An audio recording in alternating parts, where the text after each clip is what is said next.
might have heard stories about haunted houses, dark spirits, or demonic attacks, but this isn't fiction.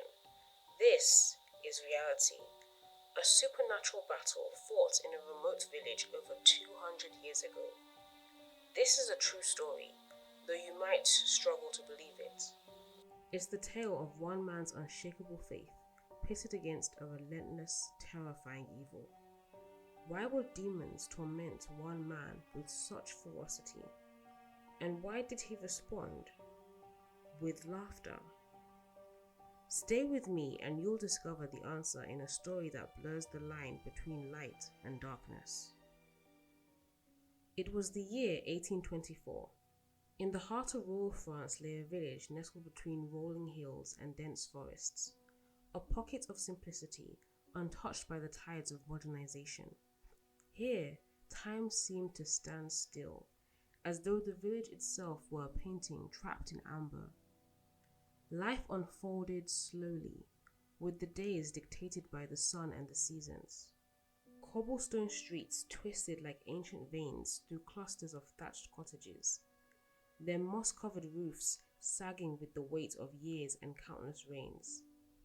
At the village's center stood a bell tower, rising like a sentinel against the pale grey sky, casting long, somber shadows over the square. It marked the soul of the village, the church. By day, the village exuded a serenity that belonged to a different age. Farmers toiled in their fields, the rhythm of the scythes blending with the occasional lowing of cattle. Bakers filled the air with the comforting aroma of fresh bread, their laughter spilling from open windows as they joked with passing neighbors. Children played along the narrow streets, their laughter sharp and bright as birdsong. Life was simple and predictable, rooted in routine and faith. But as the sun dipped low below the hills, the village seemed to hold its breath. Night transformed it into something alien. The air grew colder, heavier, sharper, as though laced with an invisible frost. Shadows stretched and deepened unnaturally, their edges fraying like black lace.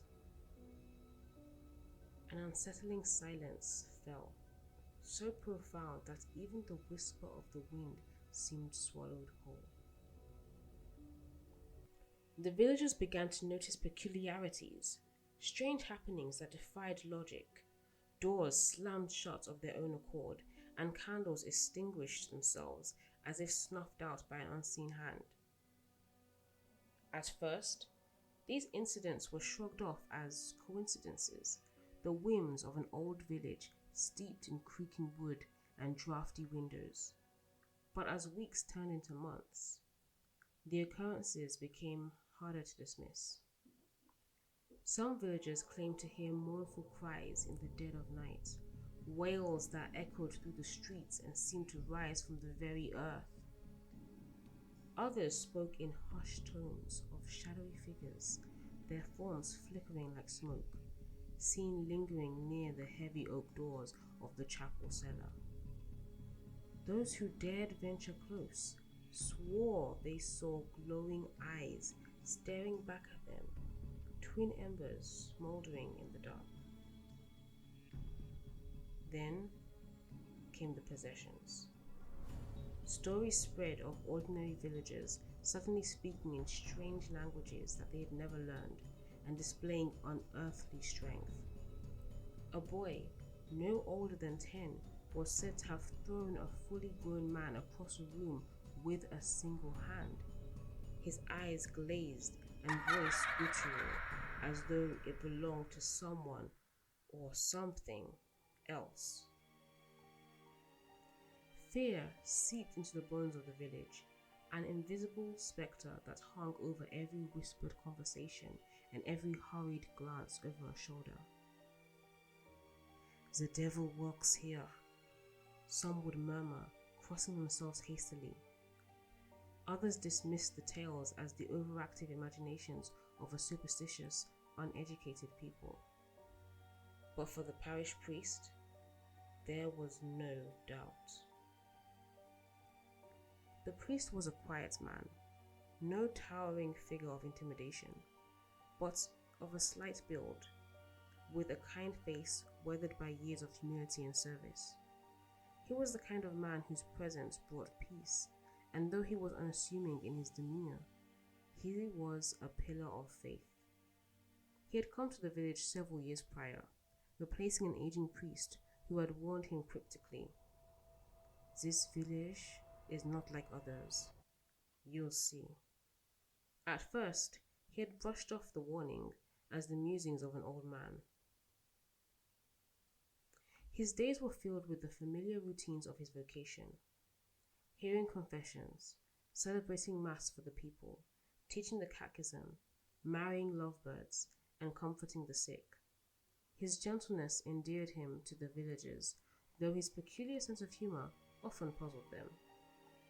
"If the devil is bothering me, it must mean I'm doing something right," he would say with a wry smile.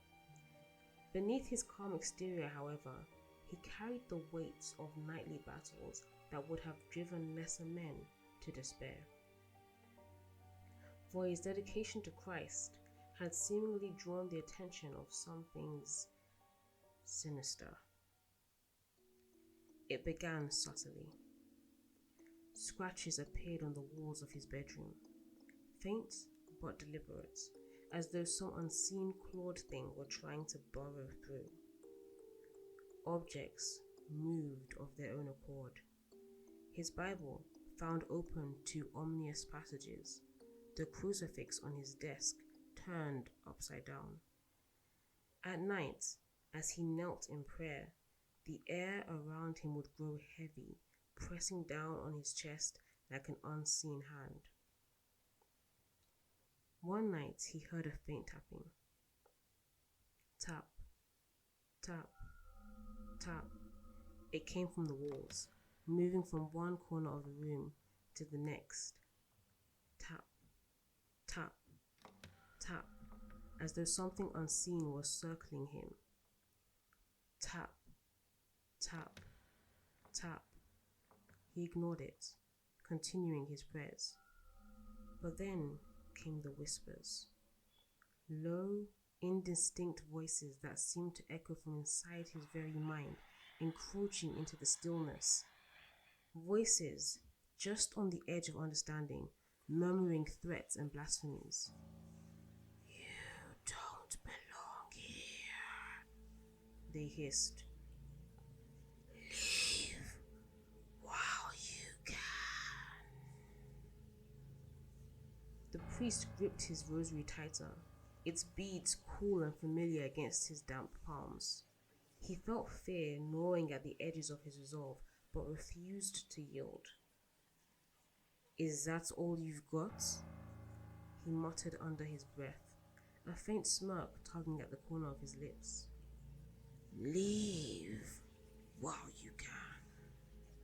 One winter night, when the village lay blanketed in thick snow that seemed to muffle all sound, likewise distancing the unassuming villagers who were tucked away in bed safe and sound, the priest sat by the fire, a steaming cup of tea in hand in his modest home. Without warning, the temperature in the room plummeted. The flames sputtered and died, leaving the room cloaked in blackness, save for the flickering candle on his desk. Then came the sound. Footsteps, heavy and deliberate, echoing down the hallway outside his door. They drew closer, each step reverberating through the stillness like the tolling of a bell. The priest stood, his heart pounding.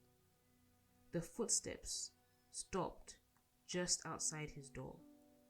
Slowly, he opened it to investigate who might be there, half expecting to see a villager in need of help, but finding an empty hallway. There was no one there. But then, the footsteps continued, moving right past him into the room, as though the door had been opened to invite it in. Suddenly, he felt a hand, cold and clammy as the grave, grip his shoulder tightly. Spinning around, he raised the crucifix that hung from his neck, its familiar weight steadying him. But he saw only darkness. An inky blackness, both oppressive and alive. A moment of uneasy quiet, followed by a low growl from the depths. A sound so primal it seemed to vibrate through his very bones. The walls began to shake. Books flew from shelves, their pages flapping frantically like wings. Shadows writhed across the walls, grotesque faces forming and dissolving in an endless dance of malevolence. Whispers grew to screams, a cacophony of taunts and curses aimed directly at the priest. "You cannot save them!" they roared. "Leave this place!" But the priest stood firm. He began to pray, his voice steady and unyielding despite the chaos around him. "Vade retro satana, non suade mihi vana," he intoned, the ancient Latin cutting through the darkness like a sword. "Begone, Satan, do not tempt me with your vanities." The attacks persisted, night after night, year after year. The priest grew accustomed to the strange occurrences, though they never ceased to test his faith. On some nights, his bed would levitate, lifting him inches above the floor before crashing back down. On others, contorted faces would appear in clouded mirrors, their twisted mouths whispering doubts designed to pierce his resolve, whispering lies. Villagers claimed to see claw-like shadows at his windows, though his room was on the second floor. Despite it all, the priest endured. His faith was his armor, his prayers his weapon. Each night he faced the darkness, not with fear, but with the quiet determination of a man who had entrusted his soul to God. For he believed, as deeply as he believed his own existence, that light would ultimately triumph over darkness. And so the battle between the seen and unseen continued. The small village in rural France became a silent battleground between the forces of good and evil. To the villagers, he remained their quiet, unassuming priest, but in the shadows, he was a warrior, a man who stood against the abyss, armed with nothing but his faith and the unwavering belief that even in the darkest of nights, dawn would come. Dearest viewer, imagine if for a moment it were you. What would you do? Could you remain steadfast in the face of unrelenting terror? Would your faith hold firm, or would fear consume you? Remember, this is not the stuff of folklore or overactive imaginations. This is the true story of a man whose faith became his armor, whose prayers were his weapons, and whose unwavering trust in God turned him into a warrior unlike any other. And things were about to get worse, though I wonder if he knew that. Despite the terror, the village priest never wavered. He never faltered. Hard to believe that his resolve only grew stronger. He saw the attacks for what they truly were, a desperate attempt by the forces of darkness to dissuade him from his mission. One morning after a particularly violent night, he greeted a visiting villager with a grin. "The Capon was especially angry last night," he said, using his nickname for the devil. "It must mean another soul was saved." One truly wonders how he was able to laugh at the demon's futile attempts to scare him, his eyes ever bright, no evidence of restful sleep lost. How long for? The villagers who had long admired his calm demeanor began to see him as more than just their priest. He became a symbol of strength, a beacon of light in the darkness that seemed to hang over their village. One night, the battle reached its peak. The priest had just returned from a long day of hearing hours of confessions from villagers, whose queues wrapped around the chapel. In particular, a very special deathbed confession, a soul-stirring absolution. Utterly exhausted, he fell to his knees and clasped his hands, worn from years of prayer, together as his lips moved in silent petitions to God. And then it began. A cold so unnatural, so unholy, crept into the room, coiling like a serpent around his legs and arms. The crucifix above his bed twisted violently, the wood cracking and slightly splintering as though crushed by invisible hands. His bed, merely an inch away from where he knelt, on which he had hoped for a moment's rest, rose into the air with the groan of ancient timbers. It was suspended there a few slow seconds before slamming back down with a deafening crash.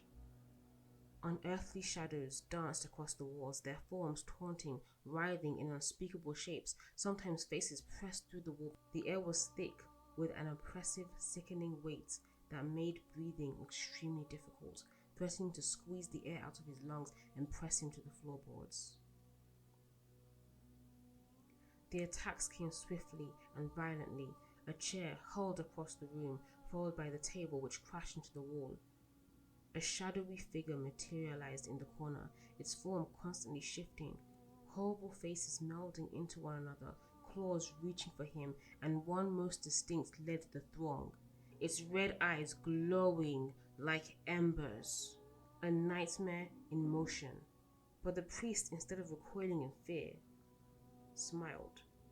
A smile not of defiance, but of quiet confidence, the kind of smile that comes from knowing who truly holds the victory. He calmly lifted his rosary beads as though unsheathing his weapon, and in a very steady voice that few could muster in the same situation, he said, "In the name of Christ, I command you to leave," he shouted, both his crucifix and rosary in steady fists. The air crackled as if charged with divine energy. Light, pure and blinding, filled the room, emanating from the simple crucifix he held aloft. Light like the dawn breaking after the longest night. The demonic forces screamed, their agonizing cries a stark contrast to the calm determination on the priest's face. One by one they dissolved, vanishing like morning mist in the hot afternoon. When the last shadow had fled, a quiet stillness fell. As the chaos subsided, the priest sank to his knees, his body trembling with exhaustion, but his spirit unbroken. Victory belongs not to him, but to the God he served. The attacks never truly stopped, but they weakened over time. Each night he faced the darkness, and each morning he emerged triumphant, different from the day before, yet with faith shining brighter than ever. The priest continued his mission undeterred, the mission from his Heavenly Father of drawing more and more souls back to Christ. His parishioners marveled at his unshakable faith, though he rarely spoke of the nightly battles he endured. Years later, after his death, the truth of his nightly battles came to light. The rectory bore the scars of his struggles. Deep scratches gouged into the walls, burn marks scorched on the floor, and the crucifix, of thick wood, cracked but unyielding, still hanging above his bed. His parishioners, who had once marveled at his strength, now all the more saw him as a true soldier of faith. You may be wondering who this man was, this quiet combatant who faced down the forces of hell with nothing but his prayers, wits, and trust in God. His name was John Vianney, known today as the Curé of Ars, the patron saint of parish priests. When asked why the devil attacked him so fiercely, John once laughed and said, "It is because I win so many souls for Christ. If there were 3 such priests as me, the devil's kingdom would be destroyed." John Vianney's story reminds us that spiritual warfare is real. The forces of darkness will stop at nothing to lead us astray, but their power is nothing compared to the light of Christ. Even in the face of terror, he found joy. "The devil only bothers those who threaten his plans," he once said with a smile. But what about you, dearest viewer? Have you ever felt the blush of something unexplainable? A shadow in the corner of your vision? A whisper in the silence? Or an undeniable sense that the spiritual world is more real than we often admit. What would you do if faced with the forces of darkness? Could you stand firm as John Vianney did, or would fear take hold? Let me know in the comments. I'm eager to hear your thoughts. And if this story resonated with you, please like, share, and subscribe. There are countless more tales to tell, stories that will send shivers down your spine, but also fill your hearts with hope. Are you ready to face the unknown? Stay tuned, because the story doesn't end here. It's only just beginning.